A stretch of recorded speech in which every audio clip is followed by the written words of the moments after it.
வணக்கம். பெரும்பாலும் நம்ம அதிகமாக கோவப்படுறது, கஷ்டப்படுறது, வருத்தப்படுறது, வேதனைப்படுறது இந்த மாதிரி ஆன விஷயங்களுக்கு காரணம் யாருன்னு பார்த்தீங்கன்னாக்கா, மற்றவங்கள தான் இருப்பாங்க. நான் எல்லாம் கரெக்டாக தான் இருந்தேன். ஆனா அவங்க தான் என்னை கோவப்படுத்திட்டாங்க, அவங்க தான் என்னை வந்து வருத்தப்படுத்திட்டாங்க, அவங்க தான் என்னை கஷ்டப்படுத்திட்டாங்கன்னு சொல்லிட்டு இந்த மாதிரி மனசில் தோணும். கோவம் வரும். அவங்க மேலே ஏன் இப்படி பண்ணுறீங்க? ஏன் இப்படி செய்றீங்க? புரிஞ்சுக்க மாட்டீங்களா? செய்ய மாட்டீங்களா? அப்படின்னு சொல்லிட்டு கோவம் வரும். எப்பவுமே நம்ம வந்து மற்றவங்க மேலே தான் ஏன் அதை வந்து நீங்கள் கொஞ்சம் யோசனை பண்ணி பாருங்க. அவங்க அப்படிதான். அவங்க சுபாவம் அப்படிதான். அவங்க அப்படிதான் இருப்பாங்க. அதேமாரி உங்களுக்குன்னு ஒரு சுபாவம் இருக்கும். நீங்க இப்படிதான். நீங்க இப்படிதான் இருப்பீங்க. அது உங்களோட சுபாவம்.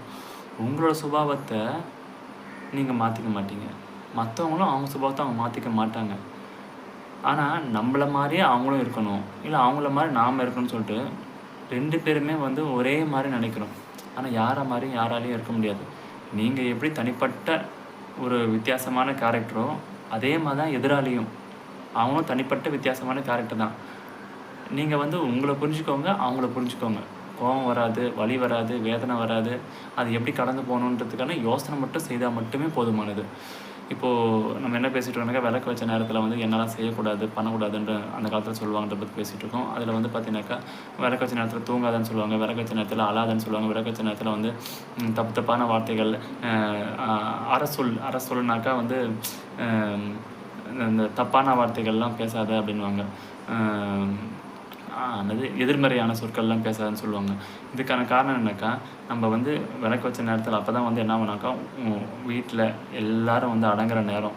அதாவது சின்ன பொடிசுலேருந்து வயசானவங்க வரைக்கும் எல்லாரும் வந்து வீட்டுக்கு வந்து அடங்குற நேரம். வீட்டுக்கு வருவாங்க. வீட்டுக்கு வரும்போதே பார்த்தோன்னாக்கா, இங்கே ஒருத்தர் பெட்ஷீட் போட்டு படுத்துட்டு இருக்கான்னு சொன்னா, அப்போலாம் பெட்ரூமு, கிச்சன் அப்படின்னு சொல்லிட்டு பெரும்பாலுமே பெரிய பெரிய தனித்தனி ரூம்லாம் கிடையாது. எல்லாமே பெரும்பாலும் பார்த்தா ஒரே ரூமா தான் இருக்கும். ஒரு ரூம்ல வந்தாலே எல்லாமே தெரியும். அந்த நேரத்தில வந்து "என்னப்பா அவன் தூங்கிட்டு இருக்கான், என்னப்பா ஆச்சு?" அப்படின்னு சொல்லிட்டு பதறுவாங்க. சின்ன பசங்க தூங்கியிருந்தாலும், நடுத்தர வயதினர் தூங்கியிருந்தாலும், வயசானவங்க தூங்கியிருந்தாலும் பதறுவாங்க. என்னாச்சு? ஏதாச்சுன்னு சொல்லி. ஏன்னா, அந்த காலத்தில வந்து வைத்தியம் பண்ணுறதுக்கான சூழல்லாம் வந்து பக்கத்துல கிடையாது.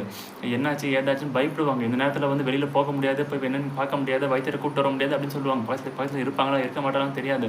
ஆனா, நம்ம பாட்டுக்கு படுத்துட்டுருப்போம். அதனால வந்து உண்மையாவே உடம்பு வலியா இருந்தாலும் கூட, நம்ம என்ன பண்ணணும்னாக்கா, அந்த நேரத்தில தூங்கக்கூடாது. எல்லாம் அப்பதான் வர்றாங்க, வீட்டுக்கு வந்து அடங்குறாங்க. அப்போ சாப்பிட்டு முடிச்சு எல்லாமே கொண்ட பிறகு நம்ம போய் படுக்கணும். அதே மாரி அந்த நேரத்தில வந்து நம்ம வந்து அழுவுறதோ, கஷ்டப்படுறதோ, வருத்தமான வார்த்தைகள பேசுறதோ, அதாவது அரசொல்னா என்னது?